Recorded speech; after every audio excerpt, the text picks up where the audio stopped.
Hey everybody, welcome back to Magic Stew. I'm Liam, and I am here in our temporary, somewhat studio corner with a couple of things for you. First off, I want to tell you about a contest that I'm running on Gleam.io. There will be a link in the description. I'm giving away 50 Kaladesh repacks.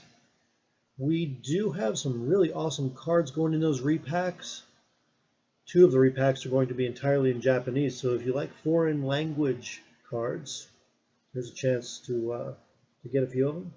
Plus we have, let's see how it's looking on the camera, the out of focus Solemn Simulacrum Masterpiece. Click on the link below to enter. And I've got a question for you while we're talking about contests. I'll put up a image here. These are a couple of paintings that I did a while back. They're based on anime. One is based on Cowboy Bebop. The other I made for my good friend Mark, who you may have seen on earlier videos on the channel. And that one is my interpretation of Bleach. And basically what I did was I said, okay, these are the colors that I think of when I think of these particular shows, and I'm going to make these paintings based on that. And then I put the titles, or in the case of Cowboy Bebop, it's been a while and I don't remember what it was because I don't think it's directly the title, in Japanese characters on the painting. So my question to you is, if I ran a contest where you could choose one of the color schemes in Magic, one of the clans, maybe one of the characters or planeswalkers or something like that, and I were to do a painting in a similar fashion to these and write the name of that clan or character or whatever in Japanese characters on the painting, and then you would receive the painting and a one-of-a-kind playmat of that painting, would that be something that would interest you? Would that be a good contest to run? I'm really looking forward to hearing your opinions. Please let me know in the comments section. Now on to the deck tech. I've got a really fun budget deck for you today. It's basically a Simic, Unblockables, and Auras deck. So the purpose of this deck is to put out a whole bunch of unblockable creatures, pump them up a little bit. You don't even have to pump them up a lot. We start off with 3 Mist-Cloaked Herald, which, as you know, is an unblockable 1/1 creature.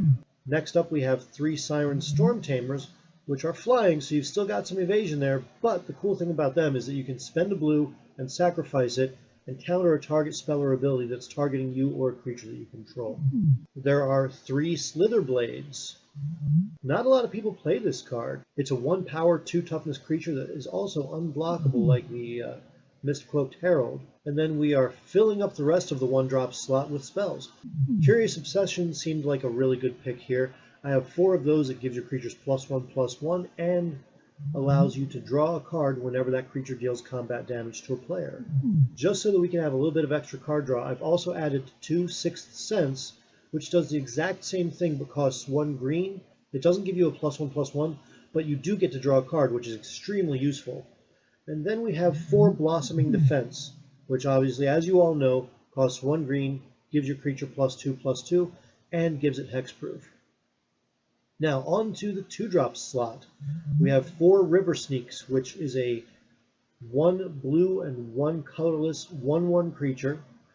River Sneak cannot be blocked, and whenever another merfolk enters the battlefield, your River Sneak is going to get +1/+1 until the end of the turn.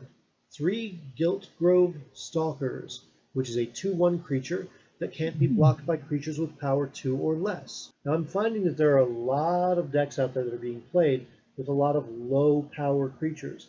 This is a really, really nice card. It's only a 2 of, but I've gotten through every single time I've had this out in play so far. And then we are rounding out our 2-drop slot with 2 Heroic Inventions, which is a green and a colorless instant.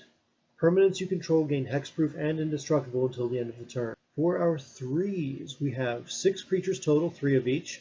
We've got 3 Champion of Wits, which is a 2 power, 1 toughness creature. For the cost of 1 blue and 2 colorless, it enters the battlefield and you may draw cards equal to its power, and if you do, you discard 2 cards. It also has Eternalize, so at the cost of 7 mana, 2 blue, 5 colorless, you can bring it out, have that same enter the battlefield effect, but this time it's a 4/4 creature, so you're drawing 4 cards and you're only discarding 2. I have not yet in this particular deck eternalized this card. It is a beast when you do it in any other deck. I can't imagine it would be any less here. We also have 3 Eternal of the Harsh Truths. The beauty of this one, this is a more card draw. It's a 1 power 3 toughness creature with the casting cost of 1 blue and 2 colorless. When it attacks, if it's not blocked, you get to draw a card. If it attacks and it is blocked, it deals 2 damage, which is more than it would have done. It's a great card. I love this card. It's a good solid blocker, especially early on. And the benefits of this card are just amazing. The Afflict, the card draw, you can't go wrong with Eternal of the Harsh Truths. And finally, our 4-drop slot, I have a total of 6 cards, 4 Seafloor Oracles, which cost 2 blue and 2 colorless. It's a 2 power 3 toughness creature, and whenever a merfolk you control deals combat damage to a player, you get to draw a card. As you can see, we've got a lot of card draw in this deck. It is incredibly beneficial. And then finally, the last creature we have is a 2 of, and this one came out of nowhere. I actually really like this card, Stalking Tiger. And you may be wondering, why do we have a card in here that isn't in any of the current sets? It is. It's in the Welcome Deck 2017. So it is a standard legal card. Costs 1 green and 3 colorless. It's a 3/3 creature that can't be blocked by more than 1 creature. So basically you're putting out this 3/3 creature. You're forcing your opponents to either take 3 damage or more. Let's say you get a Curious Obsession on this card. You've got a 4/4 that can only be blocked by 1 creature.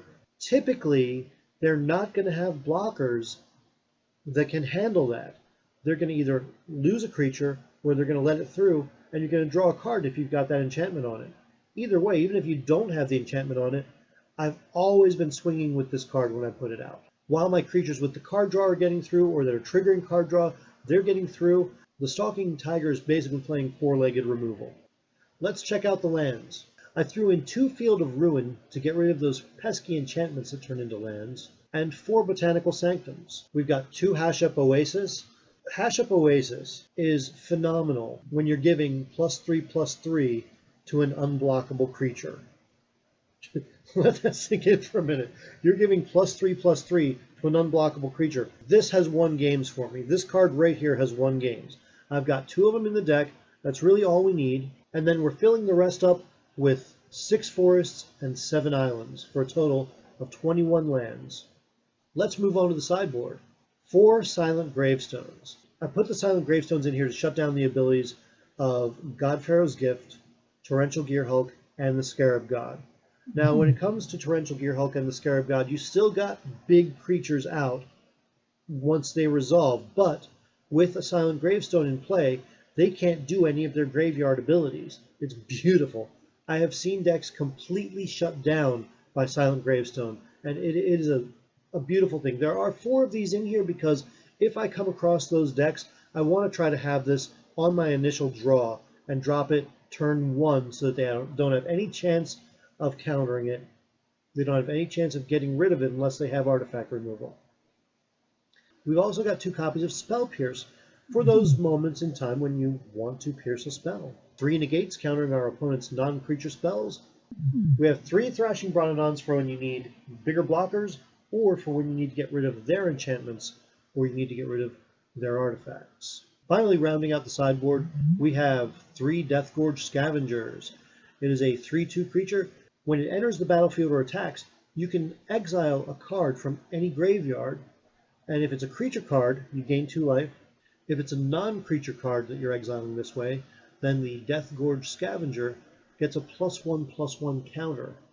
As we rank our decks here, they go from 1 to 5, 1 being the best, 1 basically saying you're going to be winning tournaments with this deck, 5 saying it wins some, it loses some, but it's fun to play. This one I gave a 4 because it wins at the fun play tables on MTGO, but it does not do well in the tournament practice tables, and as such would not do well in leagues or for player points or anything like that. This deck can be purchased for about 35 tickets on MTGO. I believe that if you're thrifty with it, you can get it for about $50 to $60 in paper. If you're not able to find better deals on the cards, it might cost you closer to $80 or $90, but I really truly believe that you can get these cards at lower prices and be somewhere around $50 or $60.